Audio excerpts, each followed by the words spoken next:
انا قبل ما نختم الفقره ديت انا عايز بس اقول حاجه، يعني عشان بس نقفل على العك ده خالص. انا هتكلم جد شويه فاستحملوني، معلش. هو بجد شويه، معلش، حد دمها تقيل. اي برنامج ساخر في الدنيا مش محتاج يبرر او يشرح هو بيعمل ايه وليه، لكن عشان احنا في مصر حساسين زياده عن اللزوم هنضطر نعمل كده ونتكلم جد شويه، وان شاء الله ما نقفلكمش من البرنامج. للاسف في ناس فاكره ان هم ماسكين صكوك الجنه ومفاتيح الاخره في ايديهم، وبيعتبروا ان اي هجوم عليهم هو هجوم على الدين.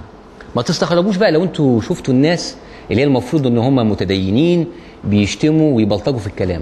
طبعا في تجاوزات من الناس كلها واحنا اولهم، بس السؤال ازاي الناس القدوه دي اللي بتقول انها بتاعت ربنا تقول كده، تشتم كده، تكذب كده، تبلطج علينا كده؟ الاجابه في الفيديو اللي جاي ده. يجي الناس تقول لك ايه، صح برضو الشيوخ اللي بيعلموا الناس الاخلاق، ما هو يا ايها النبي جاهد الكفار والمنافقين واغلظ عليهم، واغلظ عليهم. وقلنا 100 مره عندنا في السيره ما يجعلنا نرى ونسمع ونقرا عن تعامل المنافقين بشيء من الغلظه، واحيانا بالفاظ يعني قويه جدا، اقوى بكتير من اللي بيتقال ده. وهو ده اصل المشكله، تفسيرهم هم وفهمهم للدين. هم بيبصوا لينا مش كمسلمين او مسيحيين، لا، ككفار منافقين اعداء دين واعداء ربنا. عشان كده احنا نستحق الشتيمه والتهزيء، ولو وصلت للضرب والتعذيب ويمكن بعد كده لا قدر الله للقتل. كل ده حلال فينا، احنا نستحق كده. وده تلخيص كل اللي بيحصل اللي بتشوفوه، احنا بالنسبه لهم نستاهل اكتر من كده. عشان كده اللي يقول لي انت تتعدى على الشيوخ والعلماء، اقول له المعادله بسيطه جدا. زي ما انتم معتبريننا مش مسلمين، انتم بالنسبه لنا ولا شيوخ ولا علماء.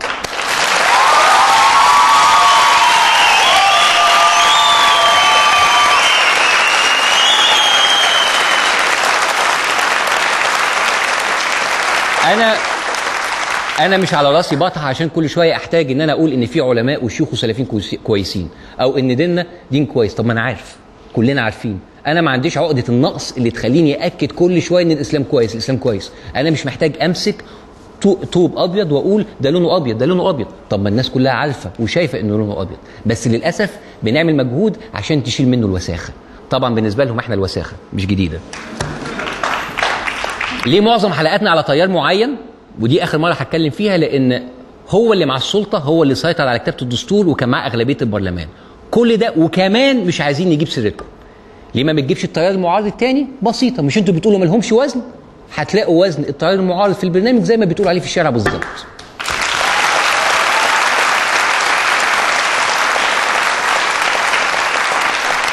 السنه اللي فاتت السخريه ما كانتش حرام لانها كانت بتيجي على مزاجكم. دلوقتي بس بقت حرام عشان سيادتكم هي اللي بتيجي. ولو على حياديه يا سيدي انا مش حيادي، انا بقول رايي، انا حر. قال يعني الحياديه مقطعه الدنيا في برامجكم وقنواتكم. النظام السابق كان بيقول انتم ضد الوطن، دلوقتي بيقولوا انتم ضد الشريعه. ما عادش حد بياكل من الكلام ده خالص. فبلاش اللعب على عواطف الناس وتقولوا على اللي يعارضكم او يكشفكم ان هو ضد الدين، او تغطوا على فشلكم بان المعارضين ضدكم يبقوا ضد الاسلام. الاسلام اوسع وارحب واحسن من انتم تتصدروا باسمه. الدين اللي بتصدره لنا ده احنا ما نعرفوش خالص. وكانت هذه ايها الساده الفقره الجد اللي في البرنامج. نراكم بعد الفاصل.